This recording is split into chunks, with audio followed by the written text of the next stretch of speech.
Okay, last time we discussed about two different laws of Faraday, in which in its first law, first statements told you when will the induced EMF be produced or when will it not be produced. And in the second statement, it explained what will be the magnitude of the induced EMF produced. The magnitude of induced EMF produced yesterday, last class we have written, it is directly proportional to the rate of change of magnetic flux produced or magnetic flux linked with any conductor. Now this is, you can say, the third law of electromagnetic induction, which is generally named as Lenz's law.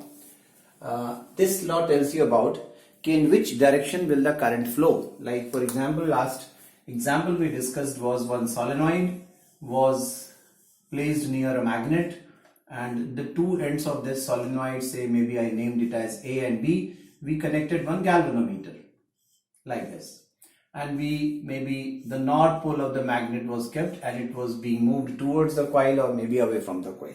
Now the question arises, when the magnetic north pole was brought in or was brought towards the coil, which end of this galvanometer, or means which end of this coil, A or B, will be at higher potential and which will be at lower potential.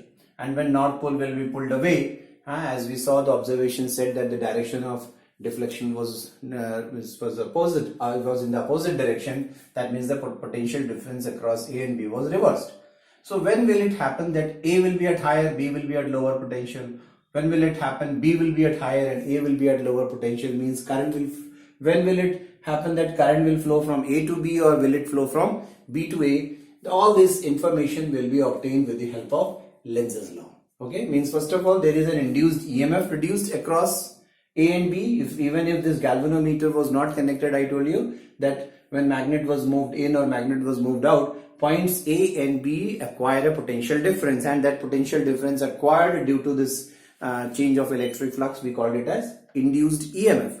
But when it is connected across this galvanometer, the circuit is closed. Now there happens to be a current in the circuit. So that current's direction can be determined by Lenz's law. Now how do we determine it? First of all, see the statement. How does it state? Looks like it's like law of inertia, we say. Inertia was a property, you remember? Inertia was a property that it opposes the cause which tries to change its state. Anything which is trying to change the state of rest or state of motion of a body, and the body used to have a property to oppose that cause. Similar type of law is this law, and that is why Lenz's law is sometimes known as an inertial law.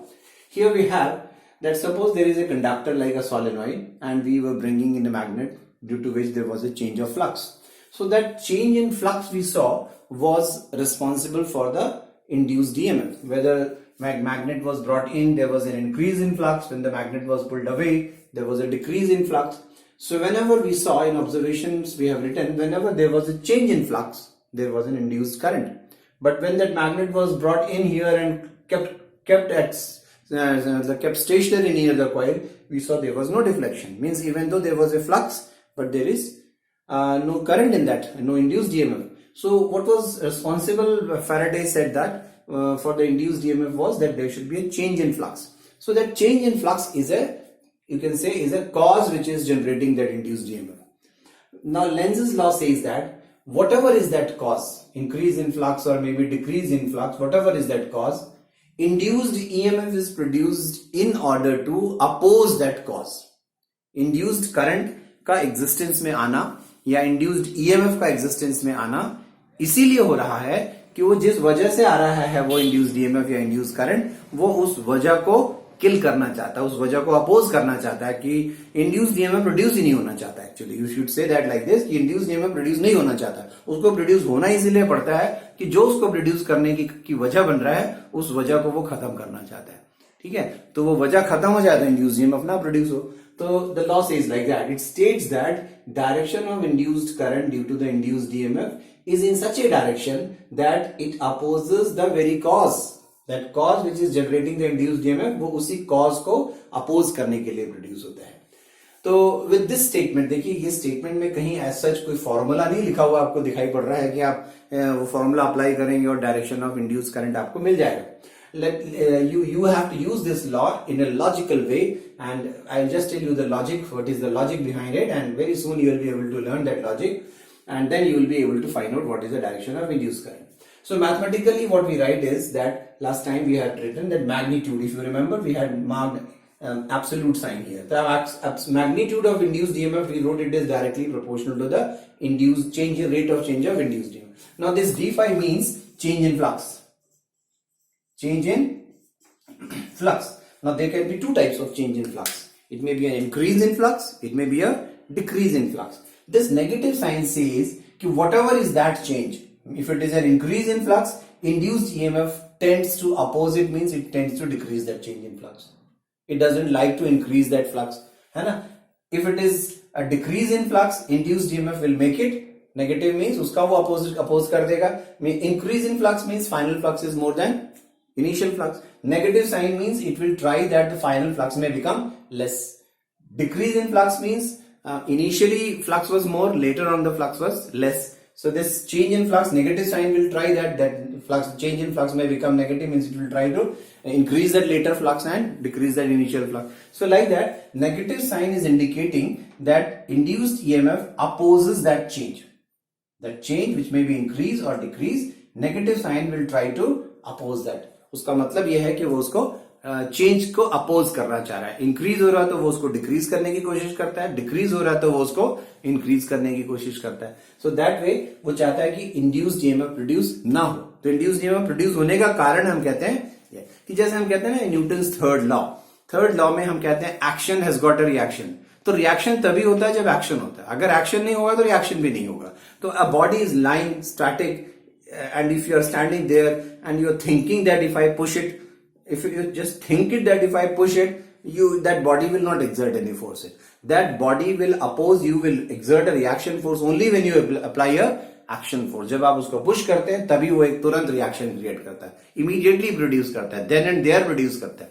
Like that it is saying कि जैसी change in flux होगा, change in flux मतलब increase in flux होना शुरू हुआ या decrease in flux होना शुरू हुआ, इंड्यूस्ड ईएमएफ तुरंत एग्जिस्टेंस में आ जाएगा. वो उस इंक्रीज या डिक्रीज इन फ्लक्स को होने से रोकने के लिए ही क्रिएट होता है. So that is how we call it as an inertial law.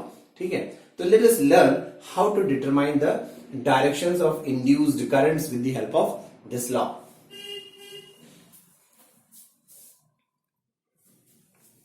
Now before I tell you how to apply this Lenz's law, let me just tell you before that a very logical thing which you have already done actually. Imagine there is a loop. This one, the circle is a loop, a current carrying loop, and the arrows I have marked is representing the direction of current. Okay, now let me say it in two different ways. First of all, I am telling this is the direction of current which is already flowing in this loop. If this is the direction of current flowing, that is clockwise current, this loop will behave like a south pole. Means when the current will be in the clockwise orientation, hold this wire anywhere in your right hand and apply the right hand grip rule. What is the direction of magnetic field at the center? If you hold it here, thumb in the direction of current, look here, the fingers are pointing in, means the direction of field is inwards. Hold it here, even then the direction of magnetic field will be inwards. And where do we have inward field? Inward directed field. Suppose if there is a magnet and there is a north pole and a south pole, you remember the direction of magnetic lines of forces point inwards at the south pole, right? Outwards at the north pole. So when this loop is carrying a current in a clockwise orientation, at the center the direction of magnetic field is pointing inwards, and inward magnetic fields are at the south pole of a magnet. That means when a current carrying loop is available which is carrying a current in the clockwise orientation, that surface of the loop behaves like a south pole. And same as if the current is anti-clockwise, if this is the direction of current, see the direction of magnetic field, hold this wire at this point, thumb in the direction of current, magnetic field will be pointing out. Even if you hold it at this point, okay, direction of magnetic field will be pointing out. Pointing out magnetic field is at north pole. So what we conclude here is if you have a current carrying loop, current in the clockwise orientation, the surface behaves like a north pole as the magnetic lines are pointing in, and when the current is in the anti-clockwise orientation, the magnetic lines are pointing out. That means the surface of the loop is behaving like a north pole. Now let me put the same thing in a opposite way, in a reverse way. That if this loop has to behave as a south pole, okay, if this loop's surface has to behave as a south pole, it has to carry a current. अभी क्या कहा था मैंने कि अगर current flow कर रही है तो वो साउथ पोल बिहेव करता है. मैं अब उल्टा कह रहा हूं, अगर इस लूप को साउथ पोल बिहेव करना है तो इसमें एक करंट होनी चाहिए. तो करंट किस डायरेक्शन में होनी चाहिए? The current should be in the south, in the clockwise orientation. Similarly, if the surface of the loop has to behave as north pole, what should be the direction of current in that loop? The direction of current should be anti-clockwise. बात समझ में आई? मैंने क्या कहा? पहली बार में मैंने कहा करंट अगर है तो ये पोल जैसा बिहेव करता है. अब मैं दूसरा कह रहा हूं कि अगर उसको पोल जैसा बिहेव करना है तो उसमें किस डायरेक्शन में करंट होनी चाहिए. ठीक है, ये वाली बात जो मैं दूसरी वाली बात कह रहा हूं कि अगर इसको साउथ पोल बिहेव करना है तो करंट किधर होना चाहिए. अगर इस कॉइल के सरफेस को इस सरफेस को नॉर्थ पोल बिहेव करना है तो उसमें करंट किधर होनी चाहिए. तो ये दोनों बातें याद रखेंगे हम कि करंट साउथ पोल बनने के लिए, किसी कॉइल के सरफेस को साउथ पोल बनने के लिए उसमें एक क्लॉकवाइज करंट होनी चाहिए. एक कॉइल के सरफेस को नॉर्थ पोल बिहेव करने के लिए उसमें करंट का डायरेक्शन एंटी क्लॉकवाइज होना चाहिए. ये दोनों बातें याद रखेंगे क्योंकि ये दोनों बातों को अभी हम यूज करेंगे जब हम लेंजेस लॉ को अप्लाई करना सीखेंगे. ठीक है, याद रहेगा. चलिए आगे बढ़ते हैं.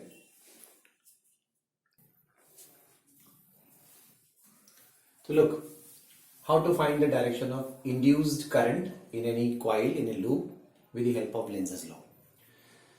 ये 4 स्टेप्स हैं. देखिए, first of all these steps. First step, as the law says that it opposes the very cause which produces it. तो सबसे पहला काम होगा कि उस cause को ढूंढना कि वो cause क्या है. Find the cause which produces induced EMF or induced current. And ये cause जो है ये सिर्फ 4 तरह के cause हो सकते हैं. फर्स्ट ऑफ ऑल बेसिकली 2 तरह के causes थे. मैंने कहा एक या तो फ्लक्स इंक्रीज हो रहा होगा या फ्लक्स डिक्रीज हो रहा होगा. ये 2 कॉज थे. लेकिन उस इंक्रीज एंड डिक्रीज में फर्दर दो तरह के कॉजेज हो सकते हैं. Look at this table. मैंने एक पहला कॉलम बनाया है कॉजेज का कि वो कॉज क्या हो सकते हैं. This can be 4 causes. देखिए, फर्स्ट 2 कॉजेज मैंने कहा inward flux, increasing flux, flux बढ़ना. जैसे कि ये मैग्नेट था, इस मैग्नेट को हम पास लेकर आए थे. अब ये नॉर्थ पोल को या साउथ पोल को किसी को भी हो पास लाने से इस कॉइल के थ्रू जो मैग्नेटिक लाइंस का नंबर है वो बढ़ने वाला है. तो that is an increasing flux. और दूसरा कॉज हो सकता है डिक्रीजिंग फ्लक्स की. फ्लक्स घट रहा है कि नॉर्थ पोल या साउथ पोल को आप इस कॉइल से दूर ले जाए. जब दूर ले जाते हैं तो यहाँ मैग्नेटिक फील्ड वीक होती चली जाएगी तो फ्लक्स कम होता चला जाएगा. So there are 2 causes basically. But हमने उन दोनों कॉजेज में देखिए फर्दर 2 कॉजेज बताए. इंक्रीजिंग इनवर्ड फ्लक्स हो सकता है और इंक्रीजिंग आउटवर्ड फ्लक्स. अब इनवर्ड आउटवर्ड कब होगा? जैसे देख रहे हैं आप, ये नॉर्थ पोल है. नॉर्थ पोल की कॉइल में लाइंस कैसे हो रही हैं? This is going into the coil. Inward flux है ये.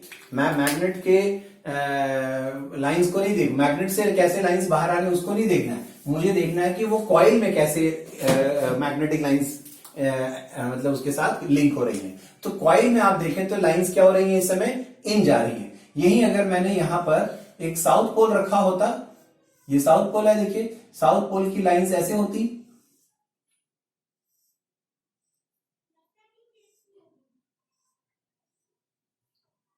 मतलब साउथ पोल पर ऐसे इन हो रही होती है ना. साउथ पोल पर तो इन हो रही है. What about magnetic flux at the coil? उस कॉइल पर क्या हो रही है? कॉइल से ऐसा लग रहा है कि लाइंस बाहर आ रही है. सो यहां पर भी फ्लक्स इंक्रीजिंग डिक्रीज हो सकता है. यहां पर भी फ्लक्स इंक्रीजिंग डिक्रीजिंग हो सकता है. अगर ये नॉर्थ पोल पास आ रहा है तो इसमें इंक्रीजिंग फ्लक्स होगा. दूर जा रहा है तो यहां डिक्रीजिंग फ्लक्स होगा. लेकिन अगर ये नॉर्थ पोल है तो देखिए फ्लक्स चाहे इंक्रीजिंग हो डिक्रीजिंग हो कैसा है कॉइल में? इनवर्ड है.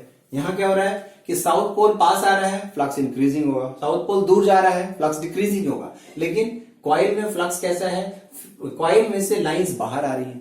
साउथ पोल अगर पास आ रहा है तो इसके थ्रू जो लाइंस बाहर आ रही हैं उनका नंबर बढ़ रहा है. That is an increasing outward flux. वो इंक्रीजिंग आउटवर्ड फ्लक्स हो जाएगा, है ना. लेकिन अगर ये साउथ पोल दूर जा रहा है देन लाइंस ऑफ फोर्सेस का नंबर कम होता जाएगा. लेकिन है तो वो आउटवर्ड डायरेक्शन में, तो हम कहेंगे it is a outward but decreasing flux.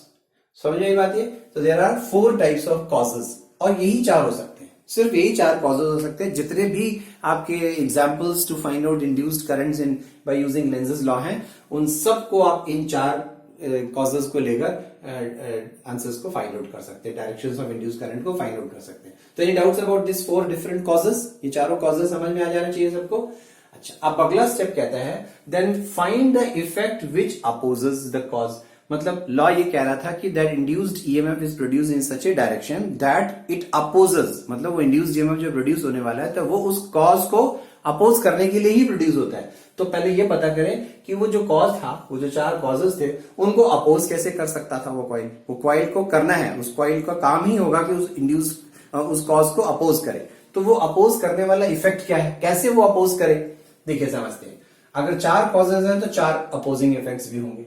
For example there is an increasing inward flux. जैसे ये वाला एग्जाम्पल देखते हैं। मैंने कहा नॉर्थ पोल पास ला रहे थे आप, ये कॉइल रखी हुई है, इस नॉर्थ पोल को दूर रखा था, आपने पास लाना शुरू किया। जब वो दूर रखा था तो लाइंस ऑफ फ्यू लाइंस में भी was passing through the coil, थोड़ी सी कुछ लाइंस जा रही थी। मैं एक नंबर लेके बताता हूं आपको कि मैग्नेट जब दूर रखा है तो उस मैग्नेट की मे बी ओनली 50 लाइंस अंदर जा रही थी। There were 50 lines of forces passing through the coil, बाकी सब कॉइल के बाहर से चली जा रही थी तो वो बहुत सारी, लेकिन सिर्फ 50 जा पा रही थी क्योंकि वो कॉइल मैग्नेट से दूर रखा हुआ था। अब जब मैं इस मैग्नेट को सडनली पास लेकर आया था तो पास लाने से मैग्नेट जो देखिए ये पास है, लाइंस जो है वो डेंसर है। जब मैं पास लाया तो अब इस कॉइल के थ्रू वही मैग्नेटिक लाइंस का नंबर बढ़ गया, मे बी वो 50 से बढ़कर 80 हो गया। दूर रखने पर 50 लाइंस जा रही थी, पास लाने पर 80 हो गई। कितनी बढ़ गई? Number of lines increase are 30 lines inward, अंदर की तरफ जाती हुई नंबर ऑफ लाइंस बढ़ गई। ये कॉइल को पसंद नहीं आता, this coil doesn't like it. Coil कहता है 50 थी, ठीक है, आपने अंदर उसको कॉइल को मैग्नेट को पास लाकर उसका नंबर था 50 से 80 कर लिया, ये तो गलत बात है। 50 से 80 नहीं करना था, 50 ही रखिए, 50 रख सकते थे, बस 50 रखिए। तो कॉइल ऐसा कुछ करता है कि उसका नंबर वो 80 नहीं होने देता। कैसे करे वो? इनवर्ड लाइंस अगर 80 हैं, उसको उस नंबर को घटा कर 50 कैसे करना है? क्या करे कॉइल? क्या करे कॉइल? क्या करता है कॉइल? खुद की लाइंस क्रिएट कर देता है। बोलता है ठीक है, तुमने इनवर्ड लाइंस 30 बढ़ाई, लीजिए मैं आउटवर्ड लाइंस 30 बढ़ा देता हूं, मैं खुद क्रिएट कर देता हूं। वो कॉइल खुद की अपनी 30 लाइंस आउटवर्ड डायरेक्शन में क्रिएट कर देता है। अंदर कॉइल को पास लाने से जिन नंबर्स का मैग्नेटिक लाइंस का नंबर 30 से 80 हो गया था इनवर्ड लाइंस, तो वो इनवर्ड लाइंस को कम करने के लिए खुद की 30 आउटवर्ड लाइंस क्रिएट कर देता। मतलब कॉइल को क्या करना पड़ा? द कॉइल और the loop produces N outward flux. वो एक आउटवर्ड फ्लक्स बनाने शुरू कर देता है। ठीक है, तो देखिए अगर इंक्रीजिंग इनवर्ड है तो कॉइल अपोज कैसे करता है? प्रोड्यूसेस इसका उल्टा, इनवर्ड का उल्टा करता है। अगर इंक्रीजिंग है, ध्यान दीजिए यहां पर इंक्रीजिंग में जिस टाइप का फ्लक्स था, अपोज करते समय वो ठीक उसका उल्टा काम करता है। इनवर्ड का वो आउटवर्ड फ्लक्स बनाता है। तो कॉइल ने अगर आउटवर्ड फ्लक्स बनाना शुरू किया, अभी थोड़ी देर पहले मैंने आपको समझाया था कि अगर एक कॉइल को आउटवर्ड फ्लक्स, बाहर की तरफ लाइंस क्रिएट करना है, बाहर की तरफ अगर उसको लाइंस क्रिएट करना है, मतलब कौन सा पोल बनना पड़ेगा? बाहर कहां से लाइंस आती हैं? नॉर्थ पोल से बाहर आती है। That means coil has to behave as north pole. तो वो तीसरा स्टेप हमारा, find which pole of the pole the coil has to behave. उस कॉइल को कौन सा पोल बनना पड़ेगा? तो उस कॉइल को कौन सा पोल बनना पड़ा? नॉर्थ पोल बनना पड़ा। और अगर नॉर्थ पोल बनना पड़ा तो क्या बताया था? नॉर्थ पोल बनने के लिए उसमें करंट फ्लो होनी चाहिए। किस तरफ करंट फ्लो होनी चाहिए? उसमें एक एंटी क्लॉकवाइज करंट फ्लो होनी चाहिए। तो वो चौथा स्टेप हो गया, find the direction of induce current. Induce current will B anti clockwise. तो अगर कॉज इंक्रीजिंग इनवर्ड फ्लक्स था तो कॉइल उसको अपोज करने के लिए एक आउटवर्ड फ्लक्स प्रोड्यूस करता है, और आउटवर्ड फ्लक्स प्रोड्यूस होने के लिए कॉइल को नॉर्थ पोल बनना पड़ेगा, क्योंकि आउटवर्ड लाइंस नॉर्थ पोल से बाहर आती हैं। और नॉर्थ पोल बनने के लिए करंट कैसा होना चाहिए? Anti clockwise. दूसरा देखिए, increasing outward flux. Increasing outward flux देखते हैं। अब इस एग्जाम्पल को देखिए, इस वाले के लिए ये वाला एग्जाम्पल देखते हैं। साउथ पोल दूर था, ठीक है, जब दूर था तो कुछ लाइंस इसके थ्रू जा रही थी, इसके थ्रू जो फ्लक्स लिंक थी वो कुछ लाइंस थी। लेकिन जैसे ही मैं साउथ पोल को पास लाया, इसके थ्रू नंबर ऑफ लाइंस बढ़ गई। लेकिन वो लाइंस हैं कैसी? देखिए जरा, कॉइल्स के अंदर लाइंस का डायरेक्शन देखिए, वो आउटवर्ड है। वो direction of magnetic line magnet में नहीं देखना है आपको, कॉइल में देखना है, जिसमें इंड्यूस करंट। तो आउट, यहां पे फ्लक्स कैसा है? आउटवर्ड। और जब मैं साउथ पोल को पास लाया तो वो आउटवर्ड फ्लक्स का नंबर बढ़ा। अगेन कॉइल को पसंद नहीं आया। कॉइल कहता है नंबर जितना है उतना ही रखो भाई, बढ़ाओ नहीं, ठीक है। तो कॉइल को जब पास लाए मान लीजिए जब दूर था तो वो मैग्नेटिक लाइंस का नंबर 50 था, पास लाए तो ये जो आउटवर्ड फ्लक्स था उसके थ्रू बढ़कर 80 हो गया। आउटवर्ड फ्लक्स जो 50 था वो बढ़कर 80 हो गया। कॉइल को मजा नहीं आया, कॉइल ने कहा कि इसको वापस रिड्यूस करो। कैसे करे? तो कॉइल ने कहा ठीक है, अगर तुम नहीं करते तो मैं खुद क्रिएट कर देता हूं इसको। क्या करता है वो? बाहर की तरफ आने वाली लाइंस का नंबर अगर बढ़ा है तो वो क्या करता है, उतनी एक्स्ट्रा लाइंस खुद इनवर्ट क्रिएट कर लेता है, अपने लिए वो एक इनवर्ट फ्लक्स प्रोड्यूस कर लेता है। तो देखिए, अगर इंक्रीजिंग का केस है, केस ऑफ इंक्रीजिंग है, अगर केस ऑफ इंक्रीजिंग में कॉज इनवर्ट है तो कॉइल आउटवर्ड फ्लक्स प्रोड्यूस करता है। केस ऑफ इंक्रीजिंग फ्लक्स में अगर आउटवर्ड फ्लक्स है तो वो उसके अगेंस्ट एक इनवर्ट फ्लक्स प्रोड्यूस करता है। और इनवर्ट फ्लक्स प्रोड्यूस करने के लिए कौन सा पोल बनना पड़ा? South pole. और साउथ पोल बनने के लिए कौन सी करंट का डायरेक्शन होगा? क्लॉकवाइज। ठीक है, इसका ठीक उल्टा है डिक्रीजिंग में। देखिए, अगर डिक्रीजिंग है कि मान लीजिए डिक्रीजिंग इनवर्ट है, अब ये वाली बात करते हैं, यही वाली फिर से बात करते हैं। नॉर्थ पोल यहां पास रखा हुआ है, ठीक है, इसके थ्रू 80 लाइंस जा रही हैं। अगर वो 80 लाइंस वहां रख दी गई है, कॉइल को ऐसे रख दिया, 80 लाइंस उस कॉइल के थ्रू जा रही हैं, कॉइल हैज नो प्रॉब्लम, बोला बस 80 बनाए रहो, ना 81 करना, ना 79 करना, कम नहीं करना, ना बढ़ाना भी नहीं, तब तक कॉइल को कोई प्रॉब्लम नहीं होती है, वो कोई करंट वरंट प्रोड्यूस नहीं करता है। तभी प्रॉब्लम होती है उस कॉइल को जब आप इस नंबर को चेंज करते हैं। अब मान लीजिए कॉइल के पास नॉर्थ पोल रखा हुआ था, बहुत पास रखा हुआ था, 80 lines were passing through and all of a sudden इस नॉर्थ पोल को दूर ले गए। दूर ले जाने से क्या हुआ, ये जो इनवर्ट लाइंस थी 80 इनवर्ट थी, वो दूर ले जाने से डिक्रीज होकर 50 रह गई। इसको ये अच्छा नहीं लगता, कॉइल बोलता है ये गलत बात है, मैंने कहा था ना 80 है 80 बनाए रहो। उसको दूर करने से उसका नंबर 80 से 50 हो गया, उसको वो रिड्यूस करना पसंद नहीं आया। उसने कहा अगर आपने उसको डिक्रीज किया है 50 कर दिया अगर, तो मैं वो 30 वापस क्रिएट करूंगा। तो वो कॉइल फिर से अपने लिए खुद इनवर्ट फ्लक्स क्रिएट करता है, 50 को फिर से वापस बढ़ाकर 80 करता है। तो क्या करे, वो इनवर्ट थी ना, इनवर्ट जो कि 80 से 50 हुई, वो उसको 80 बनाने के लिए 30 लाइंस एक्स्ट्रा क्रिएट कर लेता है वो अपने लिए इनवर्ट। अब यहां ध्यान दीजिए, अगर डिक्रीजिंग इनवर्ट था तो उसने इनवर्ट ही क्रिएट किया, उल्टा नहीं किया। डिक्रीजिंग इनवर्ट है तो उसने अपोज करने के लिए क्या किया, इनवर्ट फ्लक्स प्रोड्यूस किया। ठीक है, डिक्रीजिंग आउटवर्ड होगा तो देखिए वो क्या करेगा, एग्जैक्टली आउटवर्ड ही बनाएगा। तो इंक्रीजिंग में उल्टा होता है, इनवर्ट का आउटवर्ड होता है, आउटवर्ड का इनवर्ट क्रिएट होता है। डिक्रीजिंग वाले में इनवर्ट का इनवर्ट ही प्रोड्यूस होता है, आउटवर्ड का आउटवर्ड। इस तरह से ये लॉजिकली याद रखना बड़ा सिंपल है। ठीक है, अब अगर वो इनवर्ट फ्लक्स प्रोड्यूस करता है तो कौन सा पोल बनना चाहिए उसको? इनवर्ट लाइंस कहां होती हैं? साउथ पोल पर। ये बात समझ में आ रही है सबको? Outward means north pole, inward means south pole. ठीक है, तो अगर उसको इनवर्ट फ्लक्स बनाना पड़ा तो साउथ पोल बना, साउथ पोल बनाना पड़ा तो कौन सा करंट? Clockwise current. ठीक है, डिक्रीजिंग आउटवर्ड में क्या हुआ, इस वाले केस में देख लीजिए, अगर इसको दूर ले गया, ठीक है, तो वो डिक्रीजिंग आउटवर्ड फ्लक्स होगा। डिक्रीजिंग मींस अभी 80 लाइंस थी, दूर ले जाने पर उसका नंबर 80 से 50 हो गया, 30 लाइंस जो बाहर आ रही थी वो कम हो गई, तो वो 30 लाइंस खुद क्रिएट कर देता है अपनी आउटवर्ड डायरेक्शन में, तो वो आउटवर्ड फ्लक्स प्रोड्यूस कर देता है।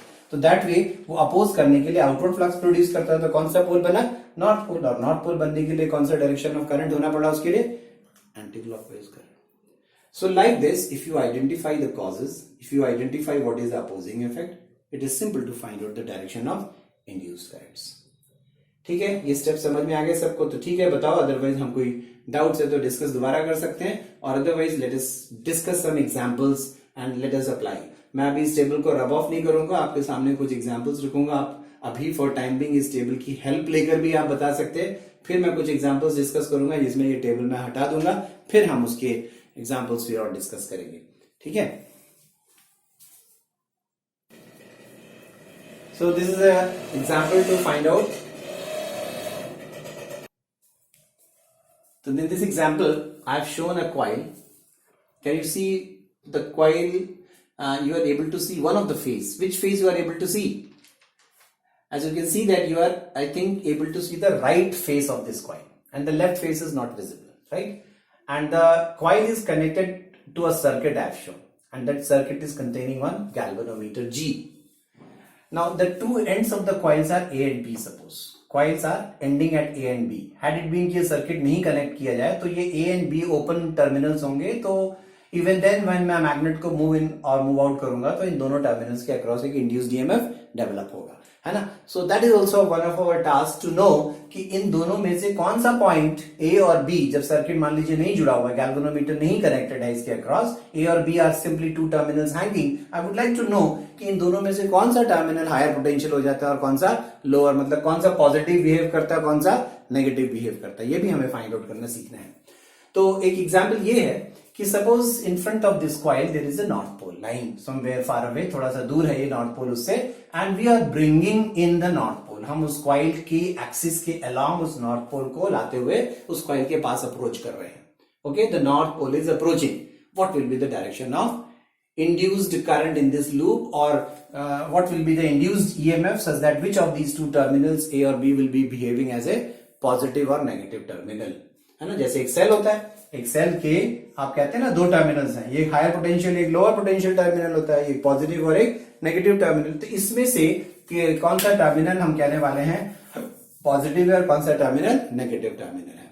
तो लेट अस सी, देखिए कुछ शॉर्टकट्स भी हैं, कुछ तरीके हैं जो इस तरह के कुछ एग्जांपल्स में आप उनको शॉर्टकट वे में भी कर सकते हैं।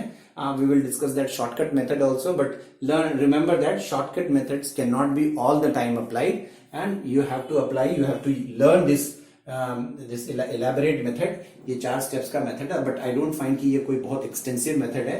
इसको आप लर्न कर लीजिए, इसको सीख लीजिए, कोई ये टेबल रटना नहीं है आपको, इसको सिर्फ सीखना है, अप्लाई करना, क्योंकि इस पर आपको कोई ना कोई एग्जाम्पल जरूर दिया जाता है। अब इसमें से देखिए जरा, सबसे पहला काम क्या था, as I told you first step is to find the cause. अब ये नॉर्थ पोल है, नॉर्थ पोल से मैग्नेटिक लाइंस कैसी होती हैं, आउटवर्ड, ठीक है ना, नॉर्थ पोल से आउटवर्ड होती है, लेकिन नॉर्थ पोल पर हमने नहीं देखना है, हमें वो लाइंस जो आउटवर्ड आ रही हैं कॉइल में इन हो रही हैं। तो कॉइल के लिए आपको देखना है कि फ्लक्स में अगर पूछूं कॉइल में फ्लक्स कैसा है, एक इनवर्ट फ्लक्स है ना। और क्योंकि नॉर्थ पोल आ रहा है तो वो इनवर्ट फ्लक्स क्या कर रहा है, it is an increasing inward flux, बढ़ रहा है। सो द कॉज आइडेंटिफाइड, अभी टेबल आपके सामने है, देखिए the cause is increasing inward flux. ये कॉइल उस कॉज को अपोज करेगा। कैसे अपोज करेगा, अपोज करने के लिए क्या बताया था, अगर there is an increasing inward flux the coil starts opposing it by producing an outward flux. वो खुद की एक लाइंस बनाता है, खुद जितनी अंदर लाइंस बढ़ रही हैं उतनी एक्स्ट्रा लाइंस वो बाहर की तरफ बनाने लगता है, ठीक है। तो it has to produce an outward flux.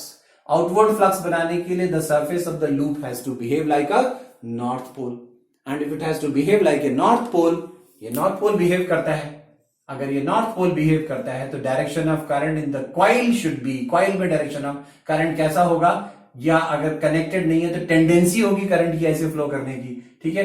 The direction of current will B BCA, the direction of current will B BCA। तो मैं स्टेप्स लिखता हूं, सबसे पहला स्टेप था कॉज, ठीक है। In examinations when you are asked this type of questions, it's better कि आप उसको ऐसा एलैबोरेट वे में लिखें, आपके एग्जामिनर्स आपके समझ जाएंगे कि आपको पूरा कॉन्सेप्ट लेंज लॉ का पता है। कॉज क्या लिखेंगे, कॉज क्या है, increasing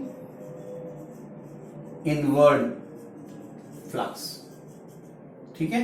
opposing effect, coil produces outward flux, ठीक है। Third, pole formed, coil behaves as north pole, वो एक नॉर्थ पोल जैसा बिहेव करता है। तो चौथा आंसर हो गया आपका induce current, induce current is anti clockwise, है ना, दैट इज BCA, ये डायरेक्शन ऑफ करंट होगा। तो कॉइल में आपको डायरेक्शन ऑफ इंड्यूस करंट पता चला, but now let me tell you कि इन दोनों में से कौन सा टर्मिनल पॉजिटिव है और कौन सा टर्मिनल नेगेटिव है। टेल मी, आप बताइए जरा, गेस करिए कौन सा टर्मिनल पॉजिटिव है कौन सा नेगेटिव है। तो क्या गेस किया आपने, देखिए, yes your answer is wrong if you have said B is at higher potential and A is at lower potential because you saw current is like this। इस डायरेक्शन से आपको A और B का terminal potential difference कौन सा higher है कौन सा लोअर है नहीं जज करना है। लुक एट दिस सर्किट, इस सर्किट को देखिए, यहां पर एक सेल दिखाया मैंने, सेल मीन्स सोर्स, एक सोर्स ऑफ ईएमएफ है, ठीक है। एंड सोर्स ऑफ ईएमएफ को मैंने गैल्वेनोमीटर से कनेक्ट किया। This is a circuit. तो जब मैं एक सोर्स ऑफ ईएमएफ को एक सर्किट से कनेक्ट करता हूं तो देखिए करंट फ्लो कर रहा है इस डायरेक्शन में अगर, तो now you say A is at higher potential, B is at lower potential. Source जिस डायरेक्शन में सर्किट में करंट फ्लो करवाता है it is from higher potential to lower. अगर मैं सेल के अंदर देखूं करंट का डायरेक्शन तो वो लोअर से हायर है एक्चुअली, उसके नेगेटिव से उसके पॉजिटिव की तरफ फ्लो कर रहा हुआ दिखाई पड़ रहा है। तो here this loop through which this flux is getting linked up, the flux is changing, this coil, this loop which is engulfed inside a flux is actually behaving like a source। ये source बना हुआ है, ये battery का काम कर रहा है, ठीक है। तो इसमें किस डायरेक्शन में करंट है, इससे आपको इसके टर्मिनल्स का हायर एंड लोअर पोटेंशियल जज नहीं करना है, राइट। अगर ये सर्किट नहीं भी दिया हुआ तो ये इमेजिन अ सर्किट कि उस सर्किट में करंट किधर जाएगा। तो as I can see, the circuit is carrying current from A to galvanometer to B। Current A से बाहर आ रहा है थ्रू galvanometer जाकर B पर जा रहा है। That means A is behaving as higher potential, B is behaving as lower potential। Loop में करंट नेगेटिव से पॉजिटिव जा रहा है, सोर्स के अंदर करंट नेगेटिव से पॉजिटिव है, लेकिन सर्किट में करंट पॉजिटिव टू नेगेटिव है। So that is how you have to judge which is higher potential and which is lower potential। Here A is higher potential, B is lower potential। Is this answer clear to everybody? सबको समझ में आया ये सारी बातें, ठीक है। अब मैं ये 4 स्टेप्स मैंने लिखकर इस बार बता दिए। All the time I am not going to write all these steps, आप हर बार अपने आप लिखेंगे कॉजेज एंड इफेक्ट्स वगैरह। Let us take up another example. Okay, this is your second example now। Now you can see 2 coils. Let me call this is coil 1, this is coil 2, or it is coil ACB, this is coil EGF. Okay, and now what you can see is in coil 1 I have connected a galvanometer. No cell is there in this circuit, but in this circuit, in this coil I have connected a source of EMF of suppose V volt, and there is one key also connected. Right now the key is off, so there is no current flowing in this coil, so there is no current in this coil also। Now can you see, first of all let me ask you कि which face of the coil is visible। कौन सा face coil 1 का आपको दिख रहा है, right या left face, and कौन सा फेस आपको coil 2 का दिख रहा है, लेफ्ट और राइट। आई सपोज आपको coil 1 का राइट फेस दिख रहा होगा, है ना, coil 2 का भी राइट फेस दिख रहा है। इनके लेफ्ट फेसेस विजिबल नहीं है, लेफ्ट फेसेस पीछे हैं, वो हम नहीं देख पा रहे हैं। तो जो फेस हम देख पा रहे हैं उस पर पहले हम डिस्कस करते हैं कि मैंने अगर सबसे पहला केस 1 लेता हूं कि की इज पुट ऑन। अगर मैं स्विच को ऑन करता हूं कॉइल 2 में, अगर मैंने के को ऑन किया, ऑन करने का मतलब क्या है कि अभी तो करंट 0 है, करंट को ऑन करना मतलब इसमें करंट ग्रो करेगी। Now how the current will flow. जो फेस आपको दिखाई पड़ रहा है लूप 2 का, उसमें करंट का डायरेक्शन कैसा होगा, see current goes this way, positive to negative, ऐसा फ्लो करता हुआ जाएगा, isn't it? That means ये जो फेस हमें दिखाई पड़ रहा है उसमें करंट का डायरेक्शन ऐसा होगा, है ना। अगर ये करंट का डायरेक्शन हमने पास किया, मैंने आपको 2 बातें बताई थी, करंट हम पास करें कॉइल में तो वो पोल बनता है, और पोल बनने के लिए उसमें इंड्यूस करंट बनना पड़ता है, ये 2 बातें थी। अभी इसमें मैंने करंट खुद पास किया, तो करंट पास करने से ये वाला सरफेस जो दिख रहा है आपको, कौन सा पोल बना, डेफिनेटली साउथ पोल बना, ठीक है। तो जो फेस दिख रहा है उस पर तो साउथ पोल है, तो जो फेस नहीं दिख रहा है जो कि इसके सामने है वो कौन सा पोल बना होगा, इस कॉइल का पीछे वाला face must be north pole. तो वो नॉर्थ पोल बना होगा, तो वहां से लाइंस बाहर आ रही हैं, ठीक है। एंड स्विच ऑन करने का मतलब है कि करंट 0 से मैक्सिमाइज हो रहा है, तो करंट बढ़ रहा है, करंट बढ़ रहा है तो उस पीछे वाले फेस जो कि नॉर्थ पोल बढ़ रहा है वहां से मैग्नेटिक लाइंस का नंबर आउटवर्ड डायरेक्शन में बढ़ रहा है। अब हम इस कॉइल पर आते हैं, कॉइल 1 पर। इस कॉइल 1 में से वो लाइंस ऑफ फोर्सेस जो इसने प्रोड्यूस की वो इसके साथ लिंक होती है, मतलब इसके साथ फ्लक्स लिंक होता है। अब इसमें जो फ्लक्स लिंक हो रहा है वो कॉज आइडेंटिफाई करिए, इनमें से कौन सा कॉज हुआ कि यहां पर कौन से टाइप का फ्लक्स क्रिएट हो रहा है, इनवर्ड या आउटवर्ड, इंक्रीजिंग या डिक्रीजिंग। तो पहली बात, क्योंकि मैंने करंट को स्विच ऑन किया है तो करंट इंक्रीज हो रहा है, तो फ्लक्स इंक्रीजिंग है ना। और क्योंकि इसके पीछे वाला फेस नॉर्थ पोल है तो नॉर्थ से लाइंस बाहर आ रही हैं, तो इसका मतलब वो लाइंस इस कॉइल में इन हो रही हैं। सो the cause is increasing inward flux. तो मैं लिख देता हूं एक बार और, इंक्रीजिंग इनवर्ड, ठीक है। तो इस कॉइल में एक इंक्रीजिंग इनवर्ड फ्लक्स है, तो वो कॉइल उसको अपोज करता है। क्या अपोज करता है? It produces N outward flux. ये उस कॉइल के थ्रू इंक्रीज होने वाले लाइंस को कम करने के लिए आउटवर्ड फ्लक्स प्रोड्यूस करता है, तो it produces N outward flux, है ना। और आउटवर्ड फ्लक्स बनाने के लिए उसको कौन सा पोल बनना पड़ता है? कौन सा पोल आउटवर्ड फ्लक्स प्रोड्यूस करता है? फॉर्मेशन ऑफ नॉर्थ पोल हो जाता है। और नॉर्थ पोल बना तो वो करंट कौन सा होगा इस कॉइल में?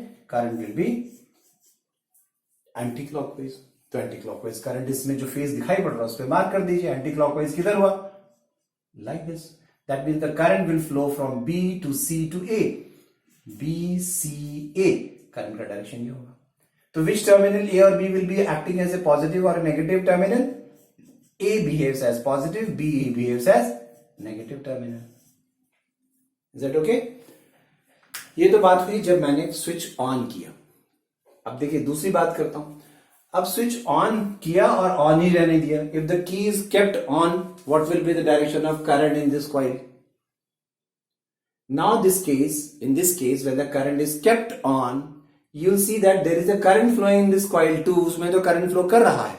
वो मैग्नेटिक फील्ड, ये साउथ पोल बन रहा है, इसके पीछे वाला नॉर्थ पोल भी बना हुआ है, लेकिन वो जितना स्ट्रॉन्ग नॉर्थ पोल और नॉर्थ साउथ पोल बना है वो स्ट्रेंथ उतनी ही रहती है। मतलब इसका फ्लक्स है, वो इसके साथ लिंक भी कर रहा है, लेकिन वो फ्लक्स ना तो बढ़ रहा है ना घट रहा है। And if there is no change in flux, इस कॉइल में करंट फ्लो होता रहेगा, लेकिन इस कॉइल में इंड्यूस करंट नहीं होगा। मतलब इस कॉइल में जो गैल्वेनोमीटर डिफ्लेक्शन दिखाएगा वो एक मोमेंटरी डिफ्लेक्शन होगा। डिफ्लेक्शन हुआ और फिर जीरो हो जाएगा। जैसे आपने स्विच ऑन किया, करंट ग्रो हुआ, करंट बढ़ा, एक डिफ्लेक्शन हुआ, लेकिन आपने ऑन रखा, वो वापस जीरो पर आ जाएगा और फिर वो जीरो रहेगा। इसमें करंट फ्लो होता रहेगा, लेकिन इसमें करंट नहीं फ्लो करेगा। अब आपने करंट नेक्स्ट स्टेप क्या किया?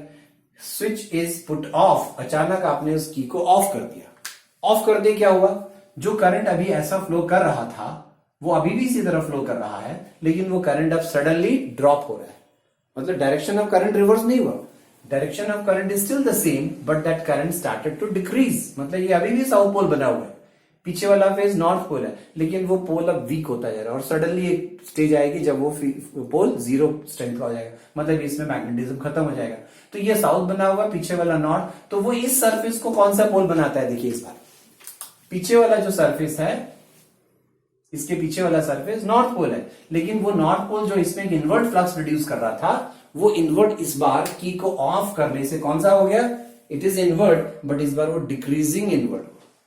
रिमेंबर कि नॉर्थ के सामने वाला पोल हमेशा नॉर्थ पोल ही बनेगा, ऐसा जरूरी नहीं है। जो मैंने आपको कहा था कभी कभी शॉर्टकट्स यूज करके आप कर सकते हैं, तो देखिए शॉर्टकट कहीं कहीं काम आएंगे, ये मेथड्स आपके लिए हमेशा काम आएंगे। तो वो शॉर्टकट वाला भी मैं आपको बता दूंगा।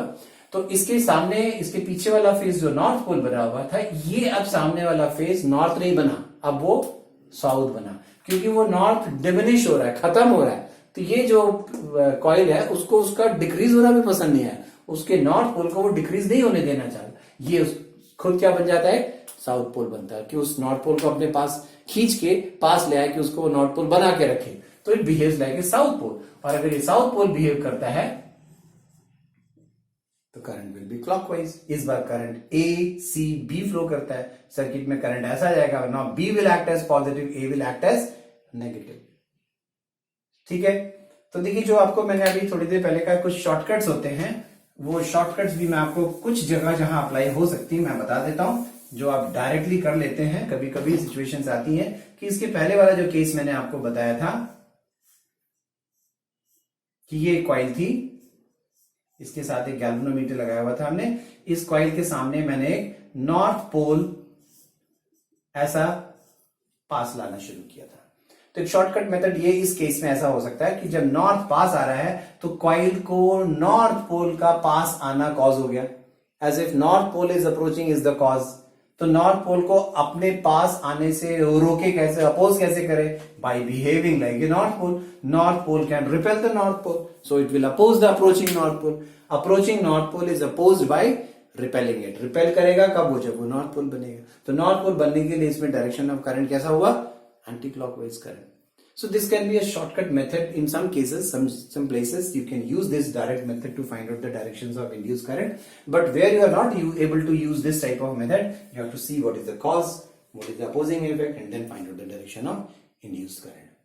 So let me take up some more examples. Now I'm going to rub off this table, ठीक है? And you also don't see the table. Without looking at the table, try to find out what is the direction of induced currents. Now let us see some more. Okay, here is a example, new example. What I have shown is a dotted line. It's a region in which there is a uniform magnetic field pointing inwards. मतलब इस area से वो lines जा रही हैं inward, 3 dimensionally आप imagine करो. Magnetic field is uniform. इस मैग्नेटिक फील्ड में आपको एक रेक्टेंगुलर लूप दिखाई पड़ रहा है. पोजीशन 1 को मैंने मार्क किया है P1, Q1, R1, S1 यहां रखा हुआ है. ये कॉइल का जो प्लेन है, plane of the surface, plane of this loop is pointing perpendicular to the direction of magnetic lines of forces. ऐसा रखा हुआ है, ठीक है? मतलब मैक्सिमम फ्लक्स है इसके through. Now all of a sudden I moved it from position 1 to position 2. P2, Q2, R2, R2 ये पोजीशन 2 है. यहां से खींच के सडनली इस पोजीशन पे लेकर आया, right? And then after a while यहां से मैं उसको पोजीशन 3 की तरफ लेकर गया. P3, Q3, R3, S3 देख रहे हैं, इस कॉइल का कुछ हिस्सा मैग्नेटिक फील्ड रीजन से बाहर चला गया. ऐसा हुआ. ये तो मैंने एक्सपेरिमेंट बताया आपको, ऐसा किया हमने. नाउ द क्वेश्चन इज कि when this coil was moved from position 1 to position 2, what is the direction of induced current produced in the coil? And then when it is moved from position 2 to position 3, what is the direction of induced current produced now in the coil? सोचिए क्या होना चाहिए.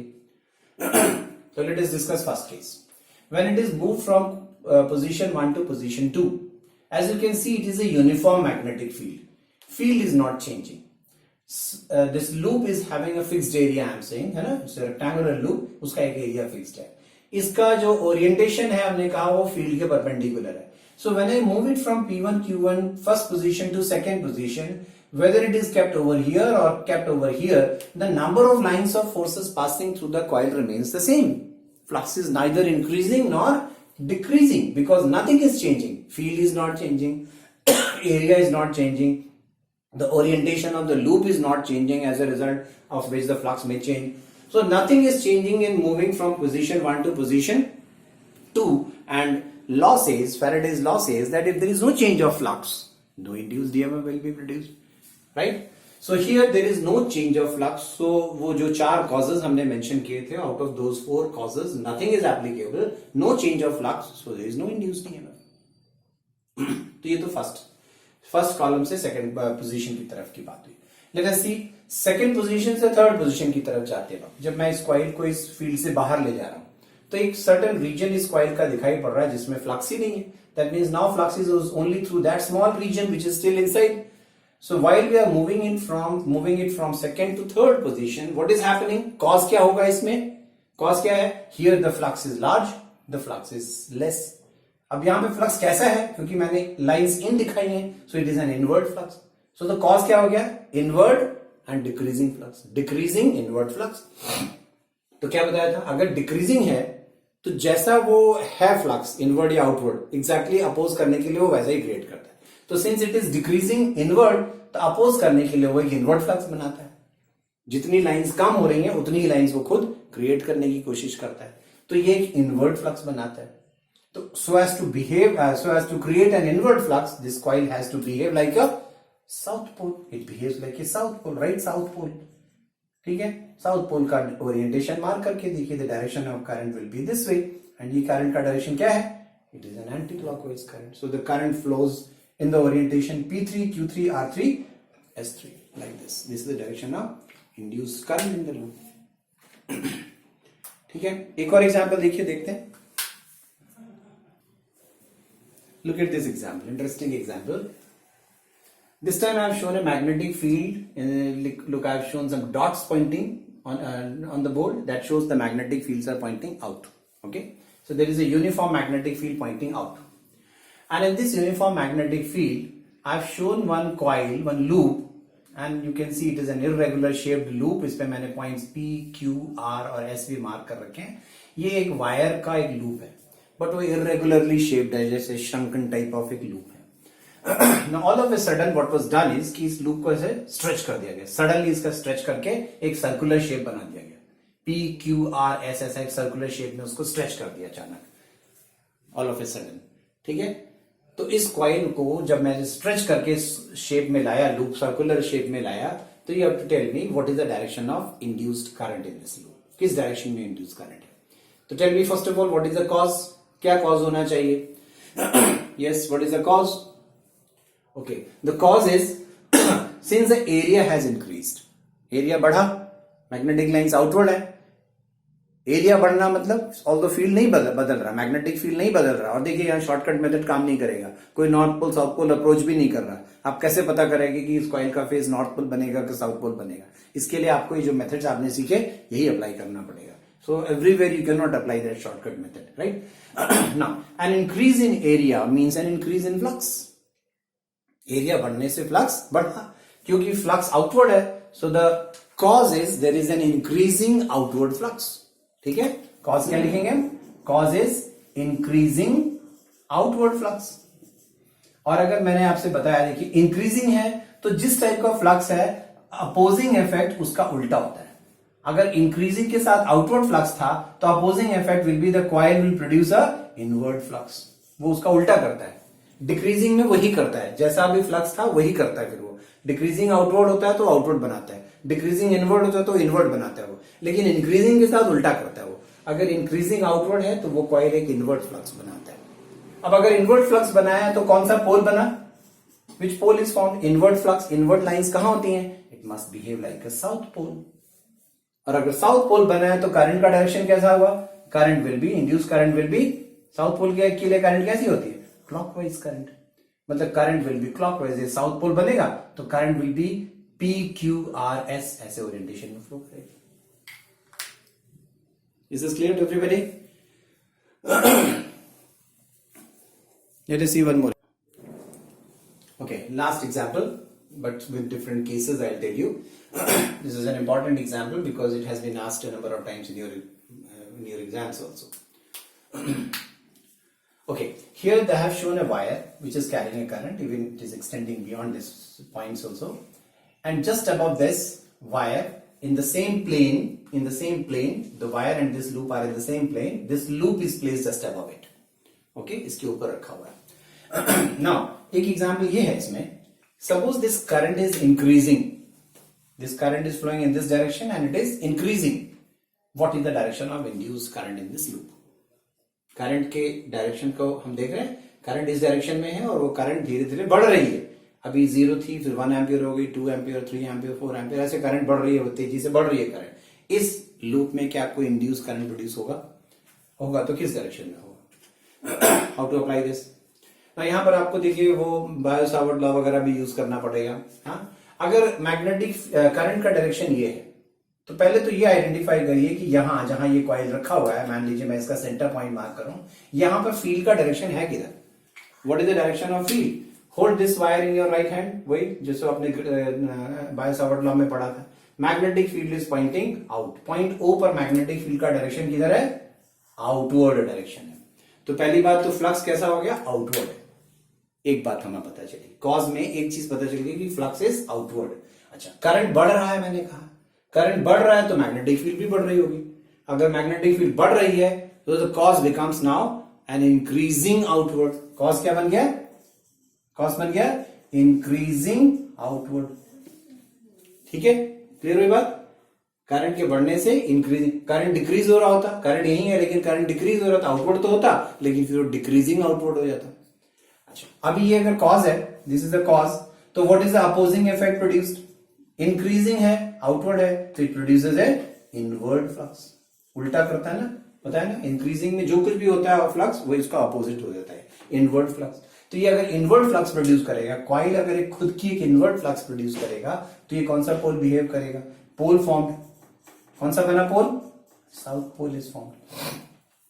और south pole बनेगा तो direction of current कैसा होगा, clockwise. Clockwise mean south pole लिखिए, current will be in the orientation ABC. ठीक है.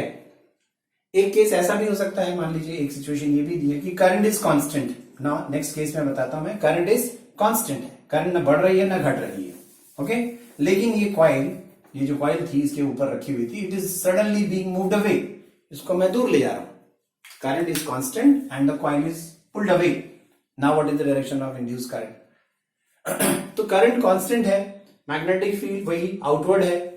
आउटवर्ड तो है, लेकिन जब कॉइल को दूर ले जा रहा हूं that means I am moving it from stronger field to weaker field region. मैं इसको एक वीक फील्ड में ले जा रहा हूं, फील्ड वीक हो रहा है, इसका मतलब फ्लक्स कम हो रहा है। तो now the cause becomes outward but decreasing flux. तो डिक्रीजिंग आउटवर्ड फ्लक्स हो गया इस बार ये। अगर ये डिक्रीजिंग आउटवर्ड है, इस बार डिक्रीजिंग आउटवर्ड है, तो अपोजिंग इफेक्ट क्या हो जाएगा? डिक्रीजिंग में मैंने कहा जो भी फ्लक्स का टाइप होगा वो अपोजिंग इफेक्ट में वही, तो it produces N outward flux. ध्यान दीजिए, ये एक चीज अब लॉजिक याद हो जानी चाहिए। डिक्रीजिंग इनवर्ड या इंक्रीजिंग, इन डिक्रीजिंग है कि इंक्रीजिंग है ये पहले देखिए। अगर डिक्रीजिंग है तो जिस टाइप का फ्लक्स है अपोजिंग में भी वही लिख दीजिए।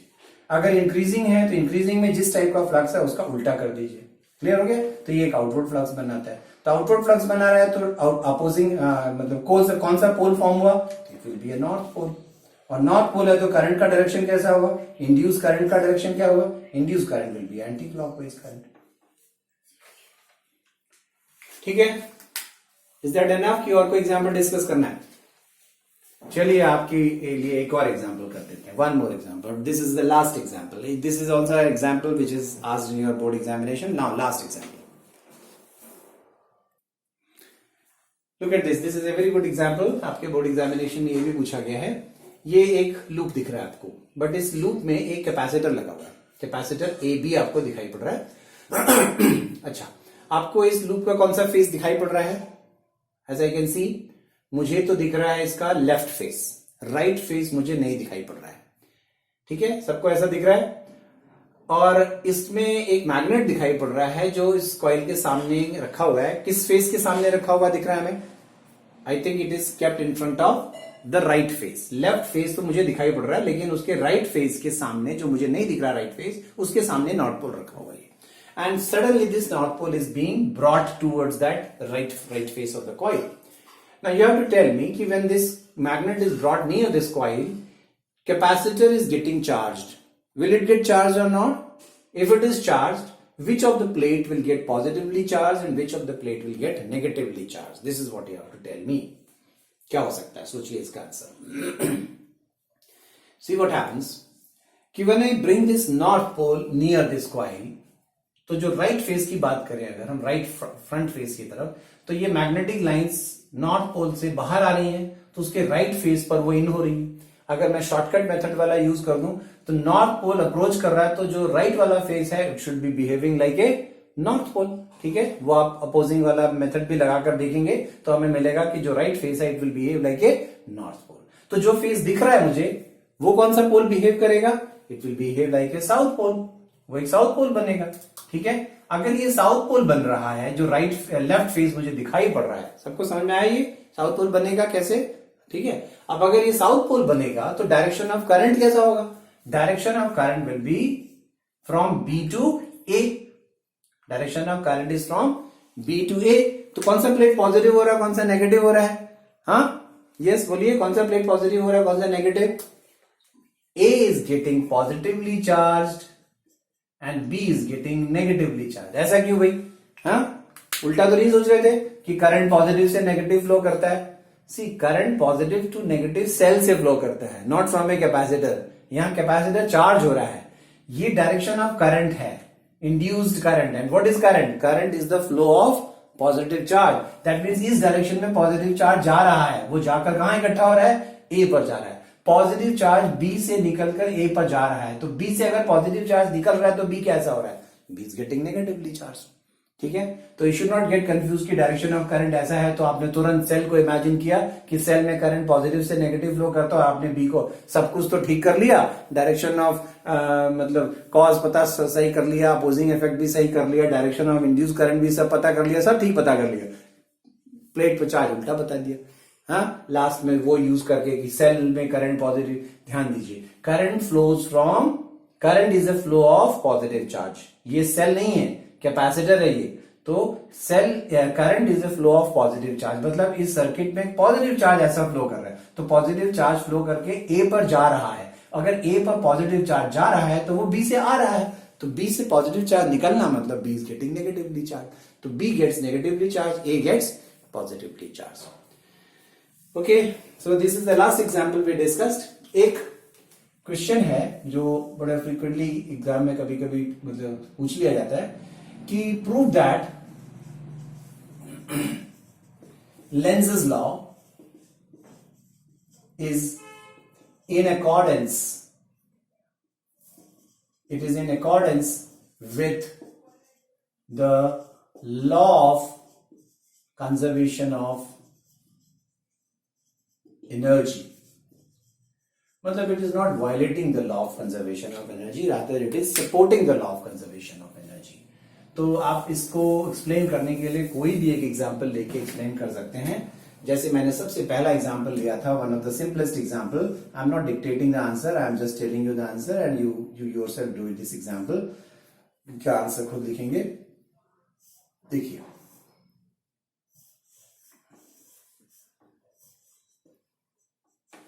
ये एग्जाम्पल ऐसा था कि मान लीजिए ये मैग्नेटिक नॉर्थ पोल है and this north pole is suddenly being pushed towards this coil. Coil's right face is visible, left face is not visible to you. North pole is pushed towards the coil. Now you mentioned first of all कि what happens according to Lenz's law. Lenz's law क्या कहता है कि when I impart a kinetic energy to this north pole, when I move this magnetic north pole towards the coil, that means it is having mechanical energy and that is in the form of kinetic energy. When I impart this kinetic energy to this north pole, that is it is approaching this coil starts opposing the effect by behaving like a north pole. This coil's surface behaves like a north pole because an inward flux is linked. It tries to oppose, inward increasing flux is linked, because of which it tries to oppose it by producing an outward flux, and so it behaves like a north pole. यहां तक बता दिया आपने लेंज़'s law. ये लेंज़'s law कह रहा है ऐसा ठीक है कि लेंज़'s लॉ कह रहा है कि ये नॉर्थ पोल बनेगा. अब अगर ये नॉर्थ पोल बनेगा तो direction of current should be anti clockwise, anti clockwise current produce करेगा. ऐसा लेंज़'s लॉ कहता है ना. ये बताना है आपको कि when this north pole is provided a mechanical energy and it is brought towards it, it behaves like a north pole as the Lenz's law says. Now it behaves like a north pole means it starts repelling the north pole which is approaching towards it. It starts repelling means it doesn't allow it to come nearby, उसको आने से रोकता है. Okay, since it is opposing it, against that repulsion this magnet is being pushed towards the coil. That means work is being done on this magnet. Kinetic energy हम उसको दे रहे हैं, but against a force it is being moved. That means work is being done on the magnet. Mechanical energy is being spent on the magnet. It is this mechanical energy which is being, or work which is being done on this magnet is getting converted into electrical energy into this coil. So that is how we say this Lenz's law is in support with the law of conservation of energy. It is that kinetic energy is converting into electrical energy. इसको हम इस तरह से भी बता सकते थे contradictory way में भी. Let us assume that Lenz's law is incorrect. Lenz's law says that direction of induced current should be anti clockwise. ऐसा लेंज़'s लॉ कहता है कि नॉर्थ पोल बनेगा और नॉर्थ पोल बनने से यहां पर एंटी क्लॉकवाइज करंट होगा. लेट अस से कि no, Lenz's law is wrong.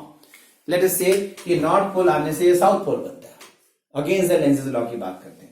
So when the north pole is suddenly pushed towards this coil, it suddenly converts into a south pole. What will happen? If it becomes a south pole, that means it will start attracting the north pole. So we just have to give an impulse. एक छोटा सा momentum इसको हमें provide करना पड़ेगा, motion देना पड़ेगा. जैसे ही मूव हुआ ये साउथ पोल बना and it starts attracting it. Attracting means it starts pulling it towards itself. So by itself it will come towards the coil.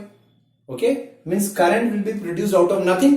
We don't have to do any work. ये खुद आएगा और current generate होता चलेगा. Out of nothing current is being produce. कोई energy spend की नहीं जा रही है, फिर भी इलेक्ट्रिकल एनर्जी प्रोड्यूस हो रही है. Out of nothing energy is created means it is against the law of conservation of energy. That is how we say कि this can be explained that induced current is produced only when we assume Lenz's law is correct. If you assume opposite of Lenz's law, this phenomena is going against the law of conservation of energy. So this is what you have to explain. आप इसको अपने words में explain करेंगे. एक example, कोई भी example लेकर and prove that it is in accordance with the law of conservation of energy. Is this clear to everybody? If you wish to discuss it again, that is all for today. That is all about Lenz's law. Next class we'll discuss about motional EMF.